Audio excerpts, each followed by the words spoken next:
கோயில் பூஜையில் முடித்ததுக்கப்புறம் திருப்பி வரும்போது யாருக்கும் தான தர்மம் பண்ணக்கூடாது. நிறைய பேர் வீட்டில் வீம்பு பிடிச்சி போய் வடக்க தலை வச்சு படுத்துக்கிட்டு இருக்காங்க. அப்படிலாம் படுக்கக்கூடாது. 9 முக ருத்ராட்சம்னு ஒரு ருத்ராட்சம் இருக்குது. அதை போல் வாங்கிக்கிங்க. உங்களுடைய காரில் போகும்போது சில இடங்களில் விபத்தெல்லாம் நடக்குது. அங்கங்கே அகால மரணம் அடைஞ்ச துர்தேவதைகள்லாம் அங்கே நின்று ஆடிக்கிட்டு கிடக்கும். யாராவது நல்லவன் பெரியவன் போனான்னா பைக்கை ரிப்பேர் பண்ணோம், வண்டியை தலைகளுதை சுற்றி விடும், டயர் பஞ்சர் ஆகும், நிறைய தொந்தரவுலாம் கொடுக்கும். ஸ்ரீ குருப்யோ நமக. வணக்கம். எல்லோரும் இன்பற்றிருக்க வேண்டும், வேறொன்றும் செய்யாய் பராபரவே. திருச்சிராப்பள்ளி தாயுமான சுவாமிகளை சிந்தித்து அடியேன் வணங்கி மகிழ்கிறேன். இன்றைக்கி நம்ம பார்க்கக்கூடியது வாழ்வியல் பரிகாரம். அதாவது வாஸ்து சாஸ்திரத்தில் படி ஒரு வீடு இருக்கணும். அதாவது பூமியில் நாம் இயற்கையோடு ஒத்து வாழ வேண்டும். இயற்கைக்கு புறம்பாக இருந்தால் நமக்கு சில பாதிப்புகள் வரும். அப்படி இருக்கிற பொழுது நாம் சில வாஸ்து குறைபாடு உள்ள வீடுகளில் இருக்கக்கூடியவர்கள் சின்ன சின்ன பிரச்சனைகளை சந்திப்பாங்க. அதனால் நாம் இங்கே இந்த வீடியோ முழுவதும் ஒரு 100க்கு 100% அப்படியே ஒரிஜினாலிட்டியான பரிகாரம், வெற்றி பெற்ற பரிகாரம். அதை நம்ம பிளே தமிழ் சேனல் முதல்ல கொடுக்குறோம். என்னுடைய அன்பையும் பாசத்தையும் தரக்கூடிய என்னுடைய சப்ஸ்கிரைபர்களுக்கு நான் தலை வணங்கி உங்களில் ஒருவனாக, உங்கள் குடும்பத்தில் ஒருவனாக பல வீடியோக்கள் கொடுத்துருந்தாலும் மீண்டும் மீண்டும் உங்களை சந்திப்பதில் நான் மகிழ்ச்சி அடைகிறேன். இப்போ ஒரு கோயிலுக்கு நீங்கள் போகிறீங்க. இன்றைக்கி நம்ம பார்க்குறது ஆதிகால பரிகாரம், தாந்திரிக பரிகாரம். கோயிலுக்கு போகிறீங்க, அர்ச்சனை பண்ணுறீங்க, தேங்காய் பூ பழங்கள்லாம் வாங்கிட்டு கொண்டு போய் அர்ச்சனைலாம் பண்ணதுக்கப்புறம் பண்ணுறதுக்கு முன்னால் அந்த தேங்காய் பழ தட்டை 2 கையாலையும் தொடணும். தொட்டு தான் கொடுக்கணும். கேரி பேக்கில் அப்படியே கொடுக்கக்கூடாது. அது தொட்டுட்டு இது பண்ணிவிட்டு வேற அர்ச்சனை பண்ணி வந்ததுக்கப்புறம் வேற யாரையும் அந்த தேங்காய் பழ தட்டை தொட விடக்கூடாது. கொண்டுட்டு வீட்டில் கொண்டாந்து அந்த தேங்காயில் கொண்டுட்டு நெய் தீபம் ஏற்றுனீங்கன்னா அதுக்கு ஒரு சக்தி உண்டு. உங்கள் வீட்டிலையே ஏற்றலாம். சாமி படத்துக்கிட்ட செஞ்சு பாருங்க, பெரிய அபரீதமான வெற்றி உண்டாகும். உடனே தேங்காய் அங்கேயே உடைச்சி திங்கிறது, கோயிலே வாழைப்பழத்தை உரிச்சு மேயிறது, இதெல்லாம் இருக்கக்கூடாது.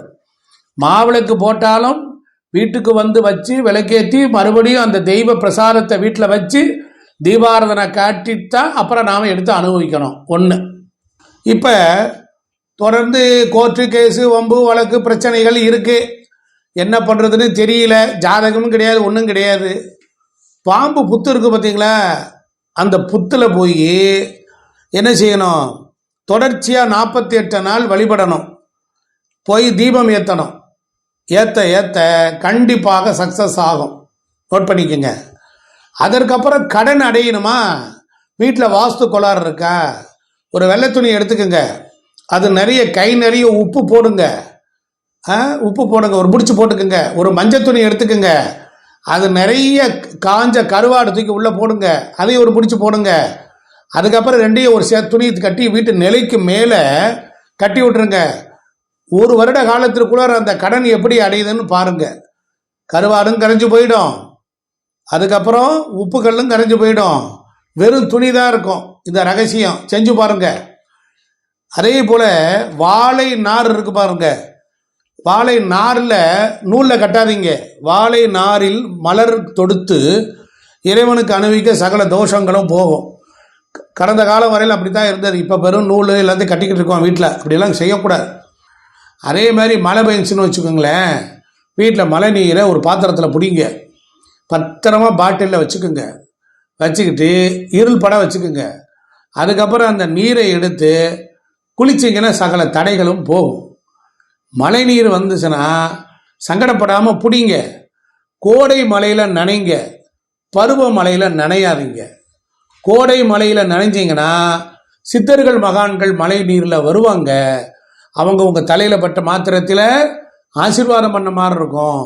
மழை நீரை சேமித்து வச்சு குளிச்சா சகல பாவம் பீடை எல்லாம் போகும்.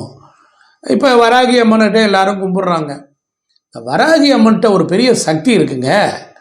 வராகி அம்மனுக்கு சந்தனாதி தைலம்னு ஒரு தைலம் இருக்குது. அதை எடுத்து அபிஷேகம் பண்ணிங்கன்னா தீராத வியாதிகள்லாம் நீங்கும். அதே மாதிரி 9 முக ருத்ராட்சம்னு ஒரு ருத்ராட்சம் இருக்குது. அதை போல வாங்கிக்கிங்க. அது உங்ககிட்ட இருந்தால் நவகிரக தோஷத்தை போக்கும். அது பைரவருடைய அம்சம். 1000 பிள்ளைய கொன்ற பாவம் கூட போகும்னு சொல்கிறாங்க.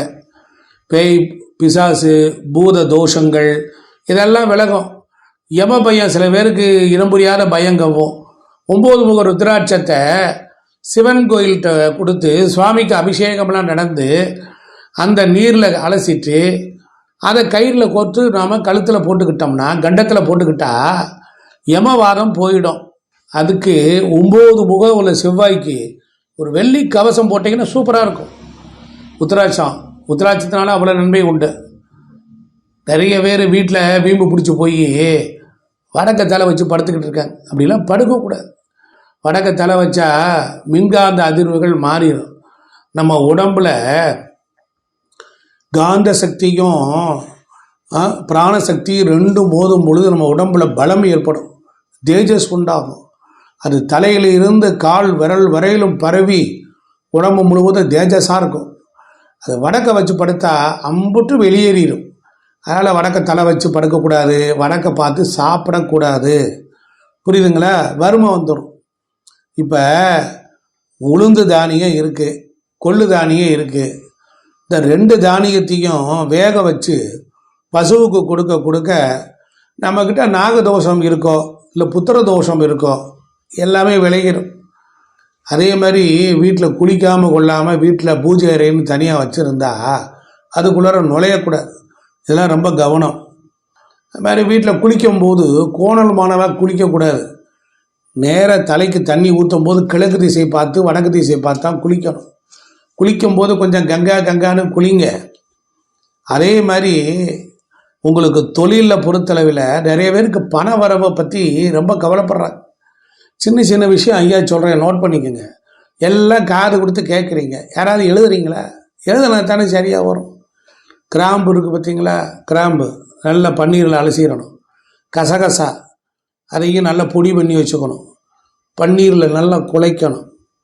லேசாக அப்படி குழப்பி நெற்றியில் பொட்டு வைக்க பணம் வரும். வச்சுட்டா வந்து கொட்டிடுமோ? அப்படி இல்லை, உழைப்பு. 2வது இந்த ஐஸ்வர்யம் சேரும் பொழுது என்ன செய்யும்? நம்மை வெளி உலகத்திற்கு காட்டும், தொழில் அமையும், எதிர்ப்பவர்கள் இருக்க மாட்டாங்க. இதெல்லாம் விஷயம். அதே மாதிரி ராகு காலத்தில் நீங்கள் ஒரு கோயிலுக்கு போகிறீங்கன்னு வச்சுக்கோங்க. ராகு காலம், நான் நம்ம வெள்ளிக்கிழமை 10 to 12 ராகு காலம். கோயிலுக்கு போனால் ராகு காலத்தில் பூஜை பண்ண போகிறதா இருந்தால் நல்ல நேரத்தில் தான் போகணும். ராகு காலம் முழுவதும் அங்கேயே தங்கி இருக்கணும். ராகு காலம் முடிஞ்ச பிறகு தான் வீட்டுக்கு வரணும். ராகு காலத்திலே போய் சாமியை 1-2 முடிச்ச உடனே ஓடி வர்றது வீட்டுக்கு, அப்படி வரக்கூடாது. துர்க்கைக்கு ராகு கால தீபம் ஏற்றினால் ராகு வேலை முடிந்து விட்டு தான் வீட்டுக்கு வெளியே வரணும்.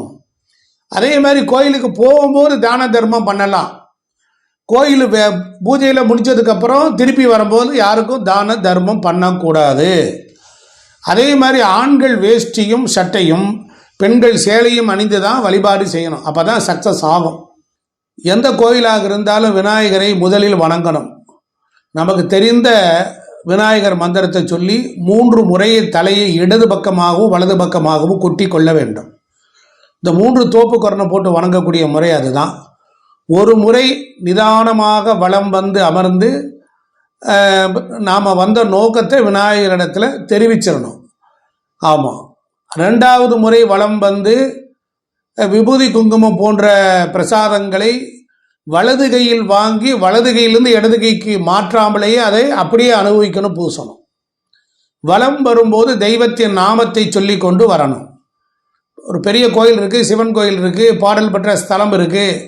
அங்கே போனீங்கன்னா முதல்ல ஒரு விநாயகர் இருப்பார், துண்டி விநாயகர் அப்படின்னு இருப்பார். இல்லை என்றால் செல்வ விநாயகர்ன்னு இருப்பார். ஒரு பெரிய சிவாலயத்தில் அந்த விநாயகருக்கு என்ன பெயர் இருக்கிறதோ அந்த பெயருக்குரிய அர்த்தத்தை தான் அந்த கோவில் தரப்போகிறது என்பதை சுலபமாக அந்த விநாயகர் சொல்கிறார். நல்லா கவனிச்சுக்கணும். அர்த்தம் புரியலையா? கேளுங்க. ஒரு கோயிலுக்கு போகிறீங்க, அந்த கோயில் பெரிய சிவன் கோயில், இப்போ திருவண்ணாமலை அப்படின்னு வச்சுக்கோங்க. அங்கே போன உடனே அங்கே இருக்கக்கூடிய முதல்ல நுழைஞ்ச உடனே ஒரு விநாயகர் இருப்பார். அவருக்கு ஒரு பெயர் இருக்கும். அந்த பெயருக்குரிய ஐஸ்வர்யத்தை தான் அந்த கோயிலே கொடுக்க போகுது. அதை முன்னமே விநாயகர் சொல்லிட்டார். அதனால் அந்த சுவாமியினுடைய பெயரை சொல்லிக்கொண்டே நாம் கிரிவலம் செல்லணும். அந்த பிள்ளையாருக்குள்ள வலம் வரணும். அதே போல் தேங்காய் பழம் வியாபாரத்தில், வியாபார ஸ்தலங்களில் சின்ன சின்ன கடை வச்சுருக்கீங்க, வியாபாரம் பண்ணுறீங்க. அந்த சாமி படத்துக்கு கதம்பத்துக்கு எதுக்கு போடுறீங்க? யார் உங்களை போட சொன்னா? கதம்பம்னா என்ன? வாசனை உள்ள பூவை கட்டணும். ஏதோ ஒரு செடி இலையை பிடிக்கிறேன், ஏதோ ஆகாவலியை பிடிச்சி ஒன்றா வச்சு கட்டி விடுறேன். அவனுக்கு அது வியாபாரம். நாம் அதை வாங்கி நம்ம சாமிக்கு போட்டு பூ போட்டால் ஒரு தேவதை வீட்டுக்கு வரணும்.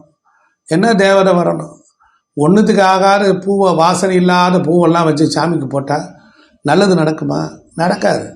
அதனால் வியாபார ஸ்தலங்களில் காசு கூட போனாலும் மல்லிகை பூவை தெய்வ படங்களுக்கு அணிவிக்க வியாபாரம் அதிகரிக்கும். அதே மாதிரி சித்தர்கள் சமாதி இருக்குது.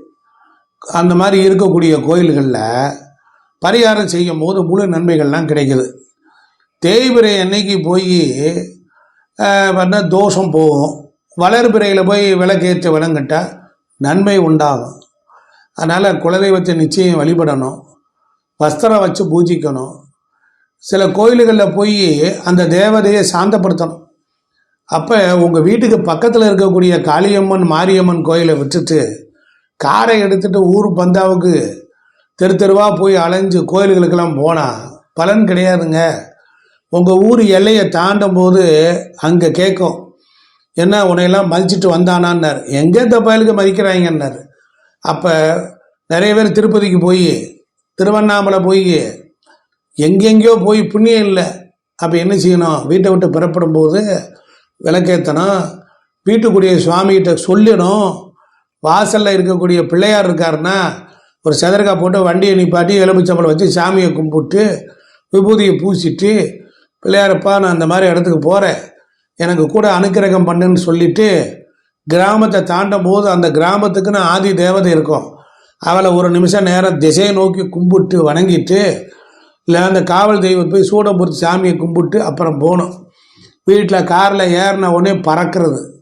ஆமாம், ஒரு ஹோட்டலில் போய் நின்றுக்கிட்டு நிறைய ஆர்டர் பண்ணி சாப்பிட்றதுக்கெலாம் பொறுமை இருக்குது. வரிசையில் நிற்கணும். பெரிய பெரிய ஹோட்டலில் போனால் தீபாவளிக்கெல்லாம் பார்த்தா ஹோட்டல் இல்லை.